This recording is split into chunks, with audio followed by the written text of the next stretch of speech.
خلیفہ اول سیدنا حضرت ابو بکر صدیق رضی اللہ تعالیٰ عنہ کے دور میں آپ رضی اللہ تعالیٰ عنہ نے منکرین زکوٰۃ اور منکرین ختم نبوت صلی اللہ علیہ وسلم اور جھوٹے مدعیان نبوت اور مرتدین کے فتنوں کے خلاف بھرپور حصہ لیا اور کئی کارنامے سر انجام دیے۔ حضرت امیر معاویہ کسی کا خون بہانا پسند نہیں کرتے تھے، مگر آپ اسلامی ہدایات کے مطابق مرتدین کے قتل و قتال میں کسی کے پیچھے نہ ہوتے۔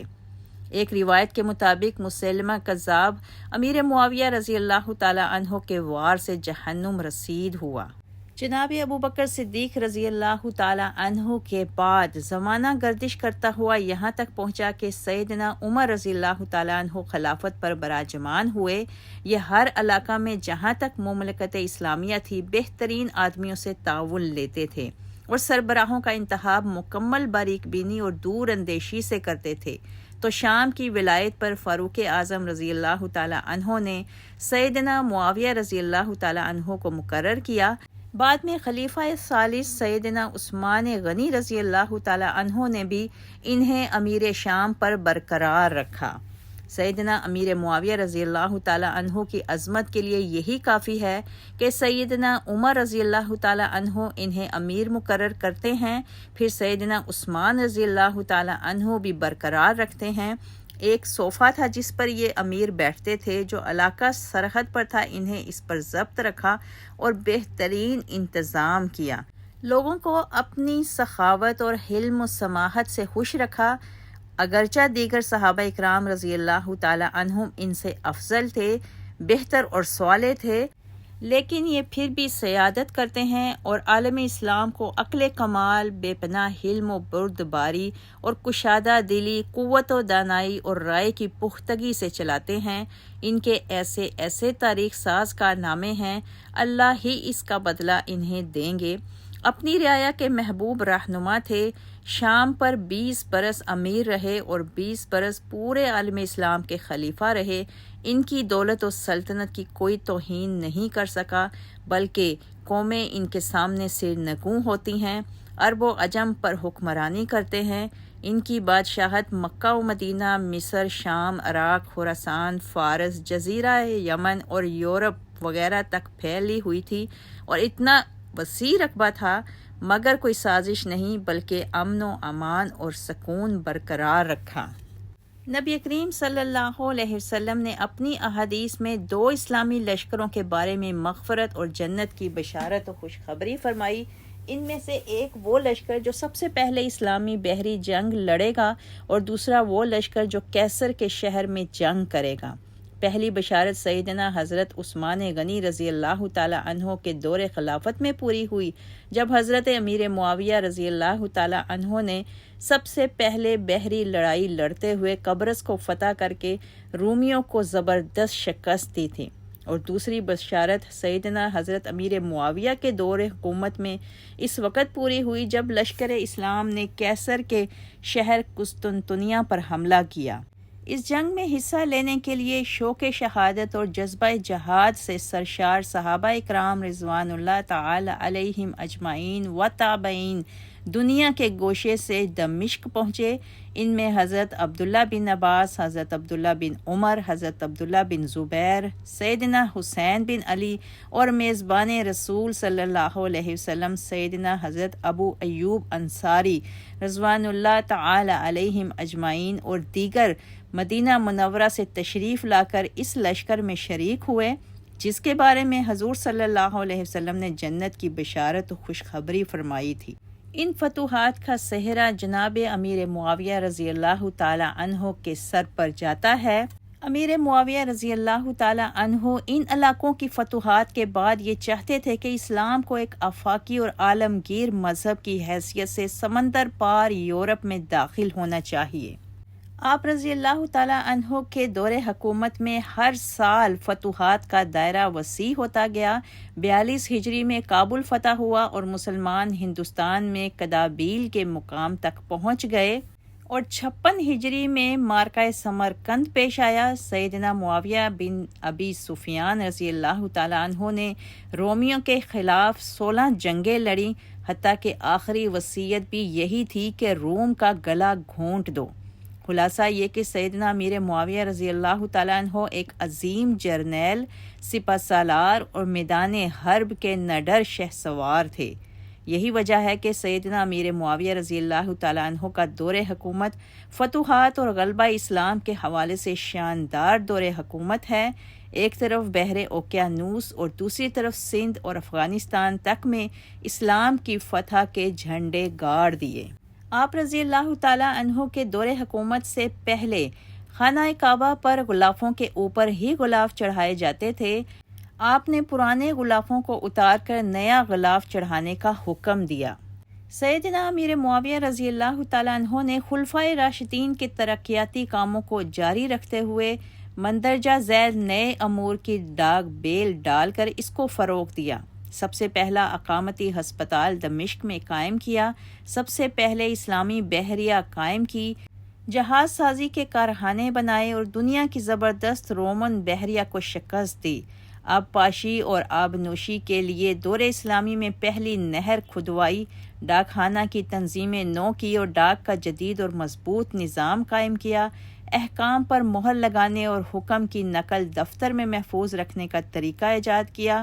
انتظامیہ کو بلند تر بنایا اور انتظامیہ کو عدلیہ میں مداخلت سے روک دیا، دین اخلاق اور قانون کی طرح طب اور علم جراحت کی تعلیم کا انتظام بھی کیا، بیت المال سے تجارتی قرضے بغیر اشتراک نفع یا سود کے جاری کر کے تجارت و صنعت کو فروغ دیا اور بین الاقوامی معاہدے کیے، سرحدوں کی حفاظت کے لیے قدیم قلعوں کی مرمت کر کے اور چند نئے قلعے تعمیر کرا کر اس میں مستقل فوجیں متعین کیں، سب سے پہلے منجنیق کا استعمال کیا گیا، بڑے بڑے اخلاقی مجرموں کے لیے خصوصی پولیس کی بنیاد رکھی، 10 بڑی بڑی سلطنتوں کے 5400 علاقوں پر اسلامی پرچم لہرایا گیا، دنیا کا سب سے بڑا شہر کیساریہ جس کے 300 بازار تھے اور جس کی حفاظتی پولیس کی تعداد 1 لاکھ تھی، اس پر اسلامی حکومت قائم کی گئی، احادیث جمع کرنے اور دینی شعار کے تحفظ کے لیے باقاعدہ محکمہ کا اجرا کیا، شکایات سیل کا قیام عمل میں لایا گیا، سرمائی اور گرمائی افواج کی تشکیل کی گئی، حفاظتی قلعوں کی تعمیر کی گئی، پارلیمنٹ کا قیام عمل میں لایا گیا۔ غرض اگر سیدنا معاویہ رضی اللہ تعالیٰ عنہ کی فتوحات کے دائرے کو لکھا جائے تو دیوان کے دیوان لکھے جا سکتے ہیں۔ جب سیدنا علی رضی اللہ تعالیٰ عنہ اور سیدنا معاویہ رضی اللہ تعالیٰ عنہ کے درمیان جنگ شروع ہوئی اور ان کے درمیان حادثہ رونما ہوا، حالانکہ ارادہ دونوں کا اللہ کی رضامندی اور آخرت کے گھر کی فکر کا تھا، لیکن بعض نے راہ ثواب اختیار کی اور بعض سے خطا سرزد ہوئی۔ مجتہد جب درست کرے تو 2 اجر پاتا ہے، اگر خطا کرے تو 1 اجر کا مستحق قرار پاتا ہے۔ ہمارا یقین و اعتقاد ہے کہ صحابہ اکرام رضی اللہ تعالی عنہم سب کے سب عادل اور سچے ہیں، یہ دنیا اور اس کی فانی زینت کے دلدادہ نہ تھے اور نہ ہی دنیا کے ردی سامان کا انہیں کوئی طمع تھا۔ امیر معاویہ رضی اللہ تعالیٰ عنہ کی عظمت یہاں سے بھی پتہ چلتی ہے کہ امام عبداللہ بن مبارک سے سوال کیا گیا کہ معاویہ رضی اللہ تعالیٰ عنہ بہتر ہیں یا عمر بن عبدالعزیز رحمہ اللہ، تو عبداللہ بن مبارک نے فرمایا معاویہ رضی اللہ تعالیٰ عنہ کے ناک کی مٹی بھی عمر بن عبدالعزیز سے بہتر ہے۔ سبحان اللہ۔ سیدنا عثمان غنی رضی اللہ تعالیٰ عنہ کی مظلوم ترین شہادت کے بعد جو کچھ سیدنا معاویہ اور سیدنا علی رضی اللہ تعالیٰ عنہ کے درمیان رونما ہوا، یہ اجتہادی معاملہ اور رائے کا مسئلہ تھا، جس کی وجہ سے ان کے درمیان عظیم جنگ برپا ہوئی۔ حق و ثواب سیدنا علی رضی اللہ تعالیٰ عنہ کے ساتھ تھا، سلف و خلف کے نزدیک سیدنا معاویہ رضی اللہ تعالیٰ اس بارے میں معذور تھے۔ احادیث دونوں فریق کے مسلمان ہونے پر دلالت کرتی ہیں، جیسا کہ صحیح حدیث سے ثابت ہے، ایک جماعت مسلمانوں کے ایک گروہ پر خروج کرے گی، اسے وہ جماعت قتل کرے گی جو حق کے نزدیک تر ہے، یہ خروج کرنے والے اور جماعت سے نکلنے والے خارجی تھے جنہیں سیدنا علی رضی اللہ تعالیٰ عنہ نے قتل کیا تھا۔ جب سیدنا علی رضی اللہ تعالیٰ عنہ شہید ہوئے تو 41 ہجری میں خلافت پر مستقل طور پر سیدنا معاویہ رضی اللہ تعالیٰ عنہ براجمان ہوئے۔ ہر سال میں 2 مرتبہ یہ رومیوں کے خلاف جنگ کرتے تھے، ایک گرمیوں میں دوسری سردیوں میں، اور حج کے لیے امیر مقرر کرتے جو لوگوں کو حج کراتا، خود مصروف پیکار رہے۔ سیدنا امیر معاویہ رضی اللہ تعالیٰ عنہ نے 50 ہجری میں حج کیا۔ جب خلافت کے معاملہ پر سیدنا امیر معاویہ رضی اللہ تعالیٰ عنہ کا سیدنا حسن رضی اللہ تعالیٰ عنہ کے ساتھ معاملہ طول پکڑ گیا تو دونوں طرف سے جنگ کے لیے افراد نکل کھڑے ہوئے۔ حضرت امام حسین رضی اللہ تعالیٰ عنہ بھی خون خرابہ نہیں چاہتے تھے اور نہ ہی امیر معاویہ رضی اللہ تعالیٰ عنہ خون بہانا چاہتے تھے۔ دونوں نے مل بیٹھ کر صلح نامے پر دستخط کیے اور امیر معاویہ رضی اللہ تعالیٰ عنہ نے خالی خط حضرت حسن رضی اللہ تعالیٰ عنہ کے حوالے کیا کہ آپ جو شرائط لکھیں گے میں اس کو ماننے کے لیے تیار ہوں۔ اس طرح دونوں فریقوں کے درمیان صلح طے پا گئی اور اس سال کو عام الجماع کا سال قرار دیا گیا۔ حافظ ابن کثیر ایک واقعہ نقل کرتے ہیں، یعنی ایک آدمی اپنا واقعہ بیان کرتا ہے کہ میں شام میں ایک پہاڑ پر تھا کہ ایک غیبی آواز سنی، جو صدیق رضی اللہ تعالیٰ عنہ سے بغض رکھے وہ زندیق ہے، جو عمر رضی اللہ تعالیٰ عنہ سے بغض رکھے وہ واصل جہنم ہوگا، جو عثمان غنی رضی اللہ تعالیٰ عنہ سے بغض رکھے رحمان اس کا خصم ہوگا، جو علی رضی اللہ تعالیٰ عنہ سے بغض رکھے نبی صلی اللہ علیہ وسلم اس کے خصم ہوں گے، اور جو معاویہ رضی اللہ تعالیٰ عنہ سے بغض رکھے فرشتے اس کو جہنم رسید کریں گے۔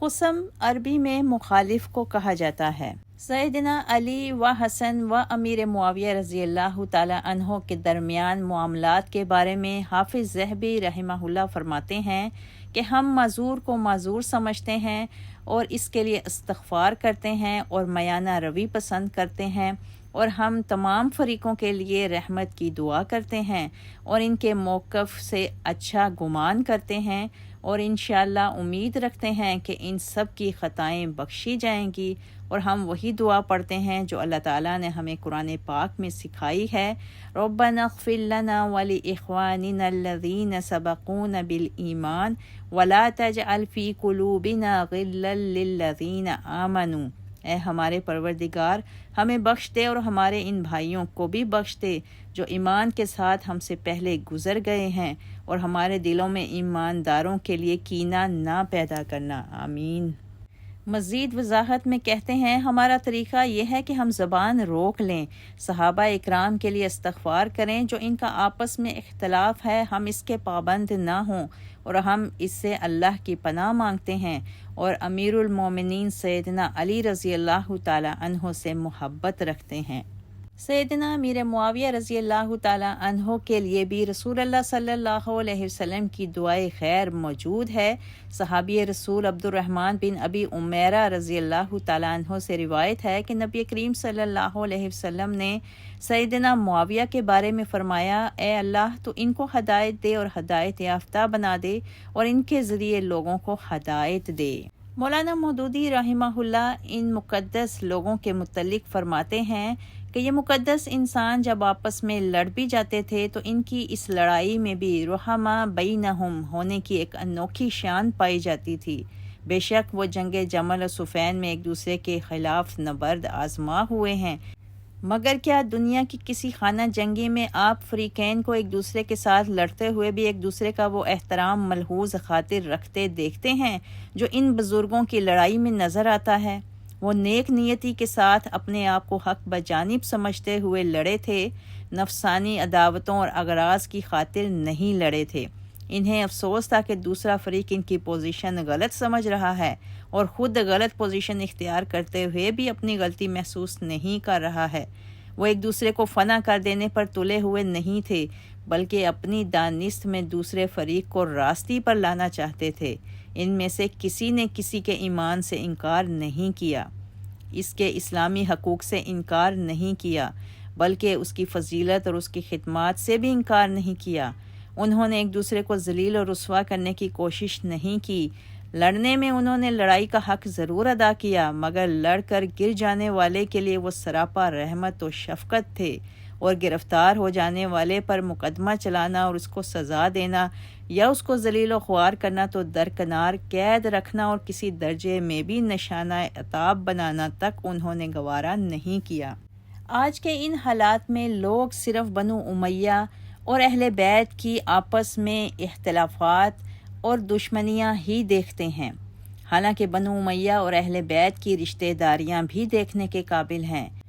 اگر بنو امیہ کی اہل بیت سے رشتہ داریوں کو دیکھا جائے تو یزید کی بیوی امام حسین رضی اللہ تعالیٰ عنہ کی بہت قریبی عزیز تھیں۔ ظاہری سی بات ہے کہ انسان اپنی بیٹی یا بہن اسی خاندان میں بیاہتا ہے جس کے لوگوں کے بارے میں اس کو اطمینان ہو کہ وہ بااخلاق، عالی مرتبت اور ہماری خواتین کا خیال رکھیں گے۔ اسی لیے اہل بیت کی خواتین کثرت سے بنو امیہ میں بیاہی گئیں، اور واقعہ کربلا کے بعد بھی دونوں خاندانوں میں مصاہرت کے تعلقات چلتے رہے۔ اس سلسلے میں ہم دیکھتے ہیں کہ سیدنا علی رضی اللہ تعالیٰ عنہ کی بیٹی سیدہ رملہ رضی اللہ تعالیٰ عنہ کی شادی مروان بن حکم کے بیٹے معاویہ بن مروان سے ہوئی۔ اسی طرح سیدنا علی کے بڑے بیٹے سیدنا حسن رضی اللہ تعالیٰ عنہ کی ایک نہیں بلکہ 6 پوتیاں اموی خاندان میں بیاہی گئی تھیں۔ سیدہ نفیسہ بنت زید بن حسن کی شادی خلیفہ ولید بن عبد الملک بن مروان سے ہوئی۔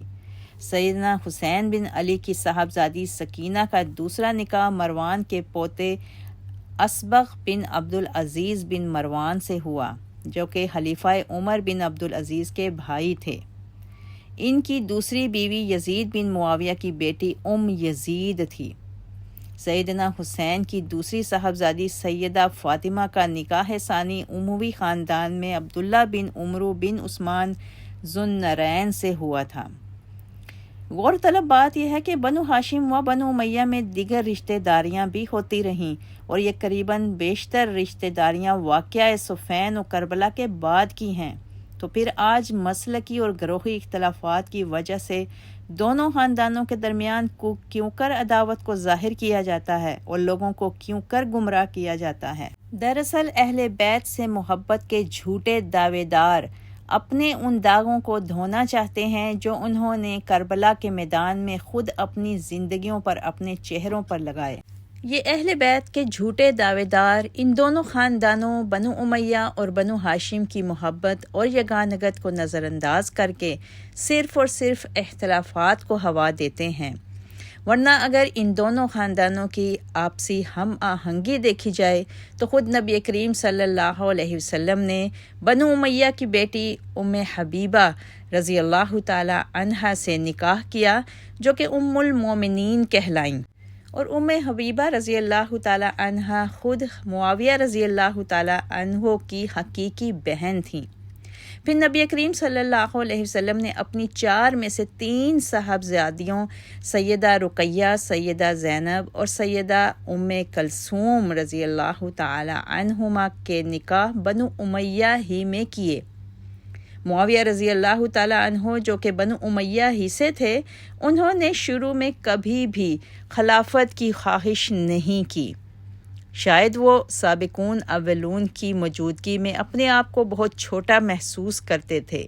لیکن بتدریج حالات نے دھکیل کر انہیں خلافت کے امیدواروں میں شامل کر دیا، اور خود نبی کریم صلی اللہ علیہ وسلم کی پیشن گوئی کے بعد ان کو یقین ہو گیا تھا کہ ایک دن وہ خلیفہ ہوں گے۔ لہٰذا عزیز ساتھیوں، کم از کم ہم اہل سنت کو معاویہ و یزید رضی اللہ تعالی عنہم کو برا بھلا کہنے سے پہلے نبی کریم صلی اللہ علیہ وسلم کی اس حدیث کو ضرور سوچ لینا چاہیے، یاد کر لینا چاہیے، جس میں نبی کریم صلی اللہ علیہ وسلم نے غزوہ قسطنطنیہ میں شرکت کرنے والوں کے متعلق مغفرت کی بشارت دی ہے، اور یزید اس جنگ کا کمانڈر تھا۔ یہ بخاری کی صحیح حدیث ہے، اور نبی کریم صلی اللہ علیہ وسلم کا فرمان ہے، کسی کاہن یا نجومی کی پیشن گوئی نہیں کہ بعد کے واقعات اسے غلط ثابت کر دیں۔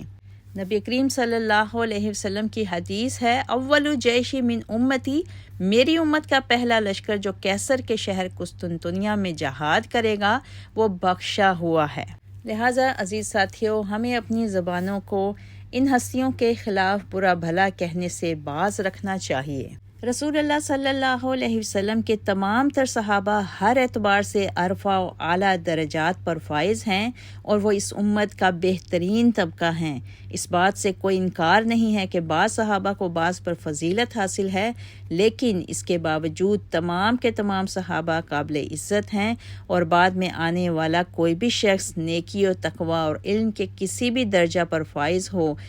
یا احد پہاڑ کے برابر سونا خرچ کر لے، پھر بھی کسی صحابی کی ادنا سی نیکی کا مقابلہ بھی نہیں کر سکتا۔ لہٰذا کسی بعد میں آنے والے کو یہ حق حاصل نہیں کہ وہ صحابہ اکرام کی بشری تقاضا کے مطابق ہونے والی لغزشوں اور کوتاہیوں کو ذکر کر کے ان پر حکم لگائے یا تنقید کرے۔ جن غلطیوں کو اللہ تعالیٰ نے معاف فرما دیا ہے، یا صحابہ کی اجتہادی غلطیوں کی وجہ سے ان پر طعن کرے جن پر اللہ تعالیٰ نے بھی مواخذہ نہیں فرمایا، اور ان اخطاء کو بنیاد بنا کر ان کے بارے میں بدظنی کا شکار ہو یا زبان درازی کرے۔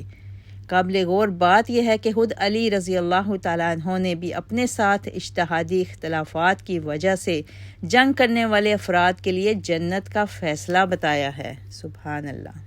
اللہ تعالیٰ سے دعا ہے کہ اللہ تعالیٰ سیدنا معاویہ رضی اللہ تعالیٰ عنہ کے خلاف کی جانے والی تمام طعنہ و تشنیع کے جواب میں سیدنا معاویہ رضی اللہ تعالیٰ عنہ کے میزان میں نیکیاں بنا دے۔ حضرت امیر معاویہ رضی اللہ تعالیٰ عنہ سے رسول اللہ صلی اللہ علیہ وسلم کی 163 احادیث مروی ہیں۔ 22 رجب المرجب 60 ہجری میں کاتب وحی جلیل القدر صحابی رسول صلی اللہ علیہ وسلم فاتح شام و قبرص، اور 19 سال تک 64 لاکھ مربع میل پر حکمرانی کرنے والے حضرت امیر معاویہ رضی اللہ تعالیٰ عنہ